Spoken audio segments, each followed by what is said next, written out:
De fato, esta é uma experiência que eu gostaria muito de compartilhar com aqueles que nos assistem. Porque temos esse costume de procurar encontrar vídeos e filmes, documentários, são filmes, portanto, baseados em filmagens reais, em fatos reais. Então, temos procurado ver esses filmes relativos a essa questão que a ciência nega peremptoriamente, que é a existência de vida extraterrestre.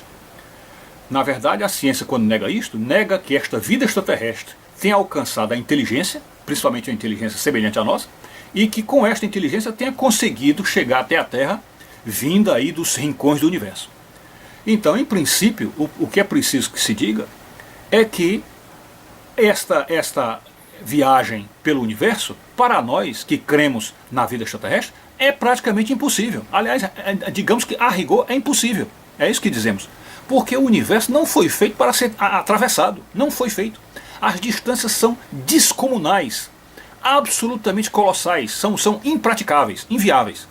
Então, acredito eu que até mesmo dentro da ciência, os cientistas mais gabaritados, mais vivos, lúcidos, eles já estão observando que fazer uma viagem atravessando o universo é praticamente impossível.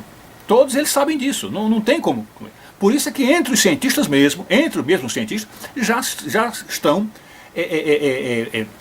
abundando as teorias a respeito de multi-universos, ou seja, multiversos, que é o nosso universo não seria um universo apenas, seria um multiverso, e que esses outros universos seriam universos paralelos, ou seja, haveria mundos paralelos, e portanto, a viagem interestelar não seria feita dentro de um universo, seria atravessando de um universo a outro, através de corredores interdimensionais, ou de janelas interdimensionais, que alguns chamam de corredor Barvik, outros chamam de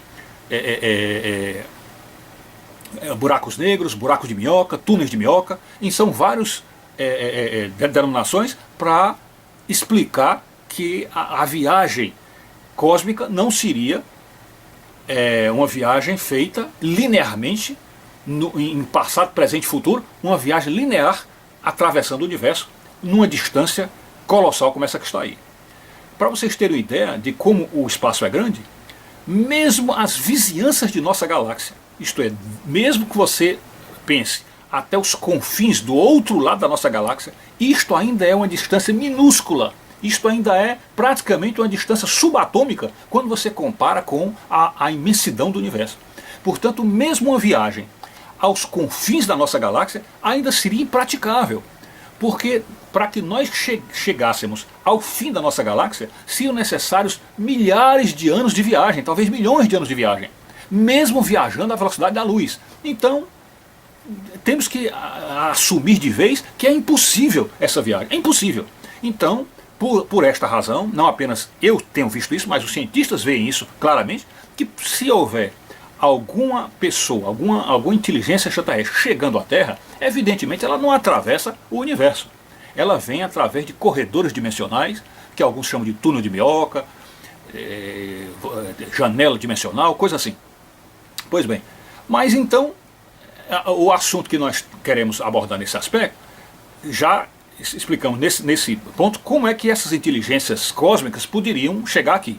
Mas o assunto principal é nos lembrarmos como foi que Dr. C.S. Lewis explicou essa questão da dificuldade que a ciência tem de descobrir a vida extraterrestre no espaço mais próximo de nós.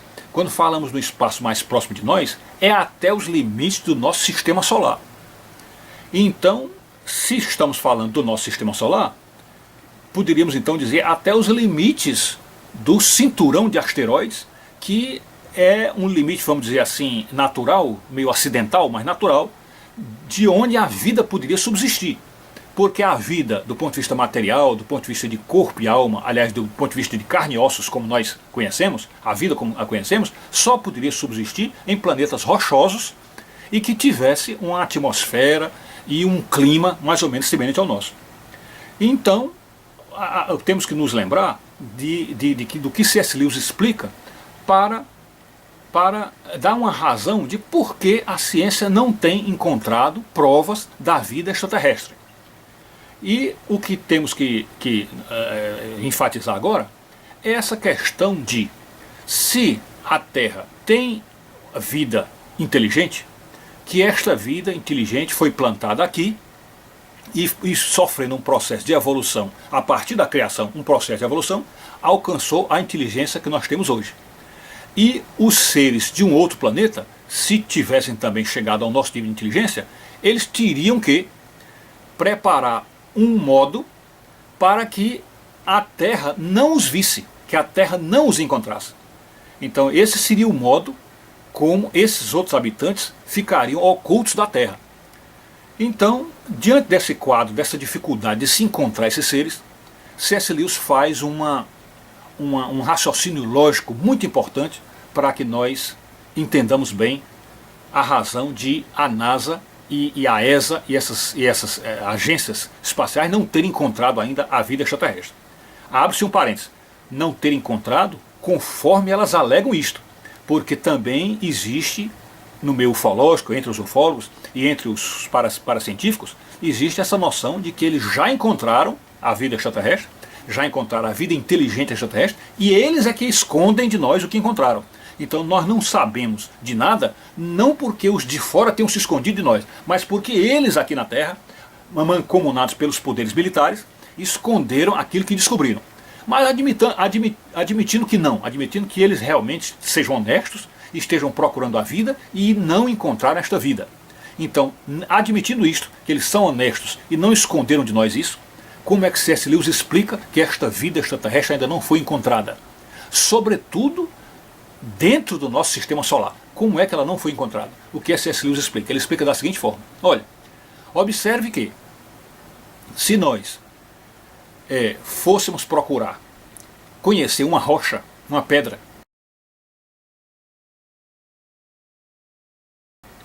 como seria fácil encontrar uma pedra? Então observe, você quer conhecer uma pedra, então basta você caminhar até um terreno baldio, encontra a pedra, está lá a pedra, pegou a pedra, colocou num saco, levou ao laboratório, examinou, pronto, você conhece a pedra. Depois você quer conhecer uma planta ou uma árvore. Então o que é que você faz? Da mesma forma, você sai de casa, vai até o terreno baldio, onde está lá a árvore, você arranca um pedaço ou um galho da árvore, leva para o laboratório, conhece a árvore, pronto, está resolvido. Depois você quer conhecer uma tartaruga.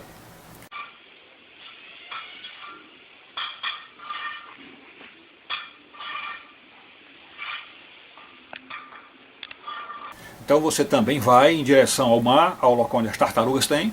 Na hora que a tartaruga, como estiver saindo lá da toca dela, ou estiver saindo do mar, você vai, pegou a tartaruga, leva para o laboratório, examinou, pronto, conheceu a tartaruga. Agora vamos um passo além, você quer conhecer um rato.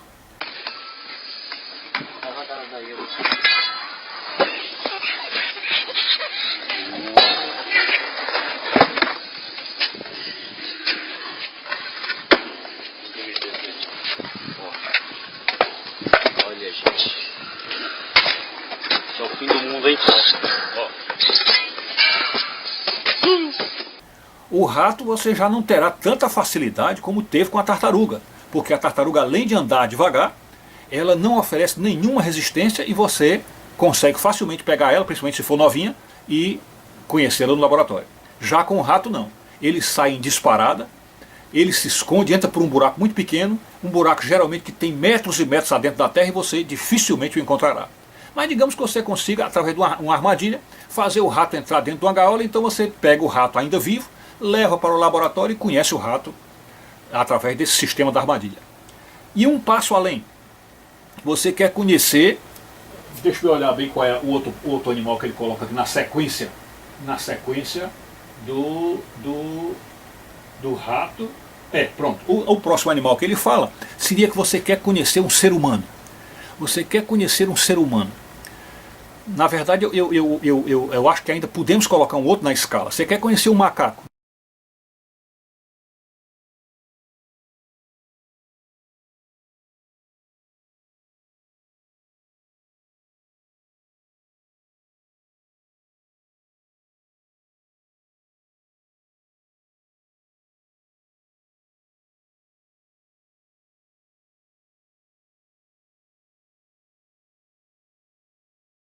Da mesma forma do rato, você vai até a floresta, você vai até o local e você pode pegar o macaco prendendo com a rede, leva no laboratório, estuda, já sabe o que é o macaco, conhece o que é o macaco. E agora o ser humano. O ser humano é muito mais diferente. Aí a gente muda de dimensão, é muito diferente. Porque aí você sabe que pela inteligência do ser humano, você só o conhecerá se ele se deixar conhecer. Se ele se deixar conhecer. Porque você não pode chegar numa pessoa, simplesmente, e pegar a pessoa, botar num saco, levar para um laboratório e estudar. Não pode fazer isso. Daí você lembra claramente aquela questão da paquera do homem e da mulher. Um homem só pode conhecer uma mulher se ela se deixar conhecer. Né? Se ela der o celular, se ela der o endereço dela, se ela aparecer no mesmo canto que você vai, se ela se interessar em ir no mesmo canto que você vai. Fora isto, se ela não quiser nada disto, você não a conhecerá.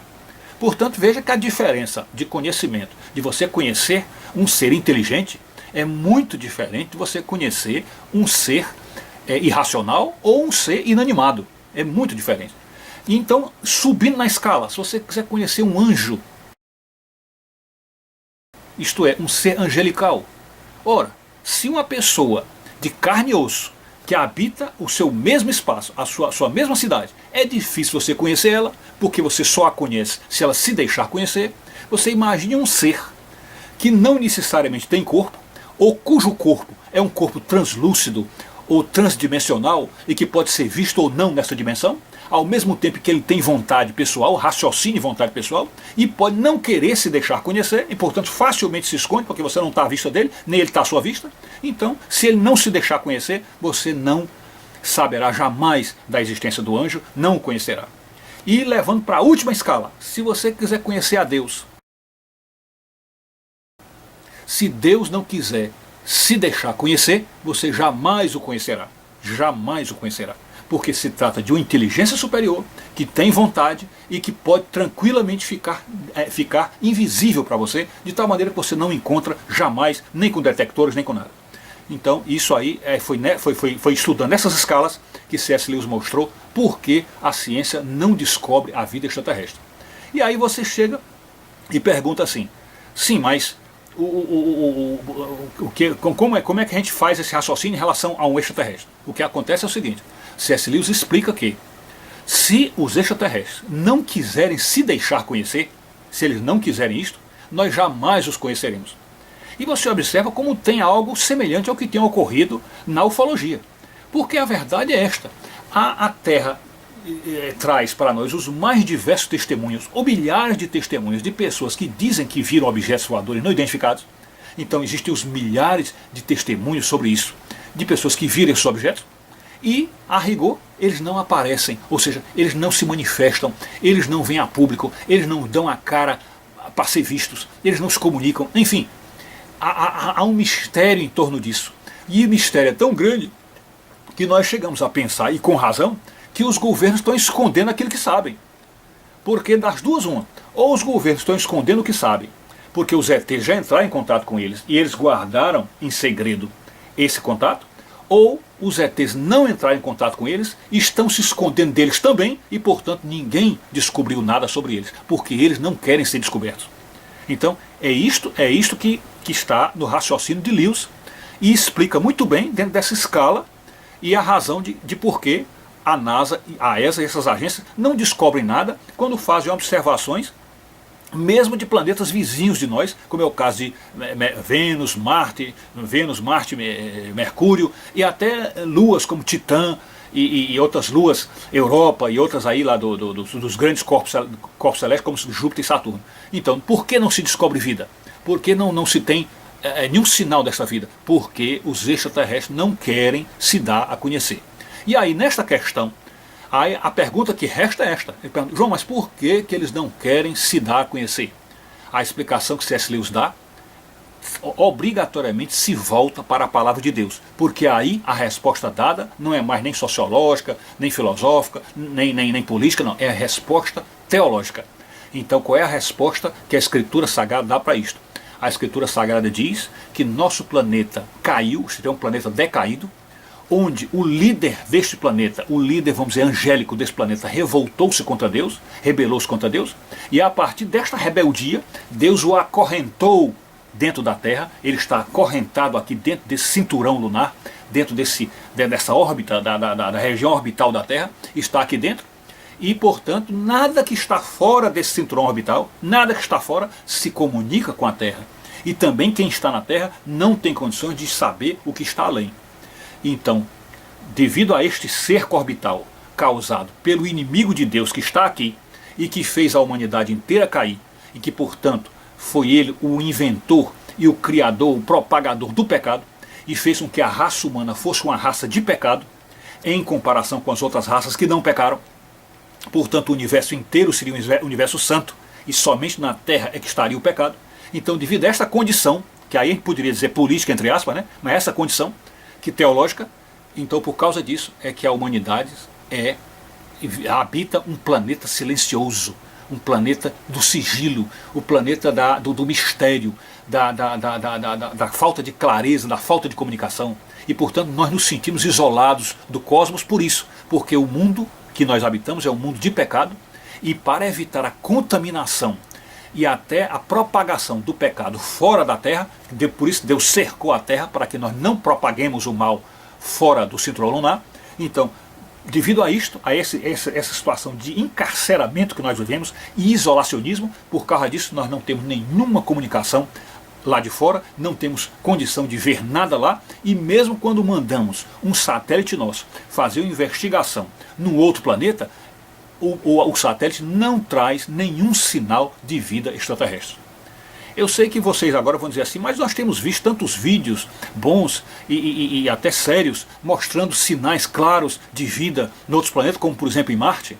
Então será que nenhum desses vídeos é correto? Aí nós temos uma vírgula, vamos falar assim, não sabemos nada, vírgula.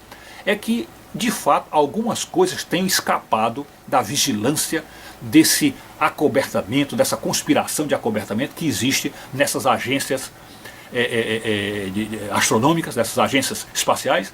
Então existe alguma coisa que escapa à vigilância delas, ou que elas propositalmente deixam escapar, porque é algo que não vai, vamos dizer, provocar nenhum pânico, nenhuma coisa grave, soltar pequenos sinais desta vida.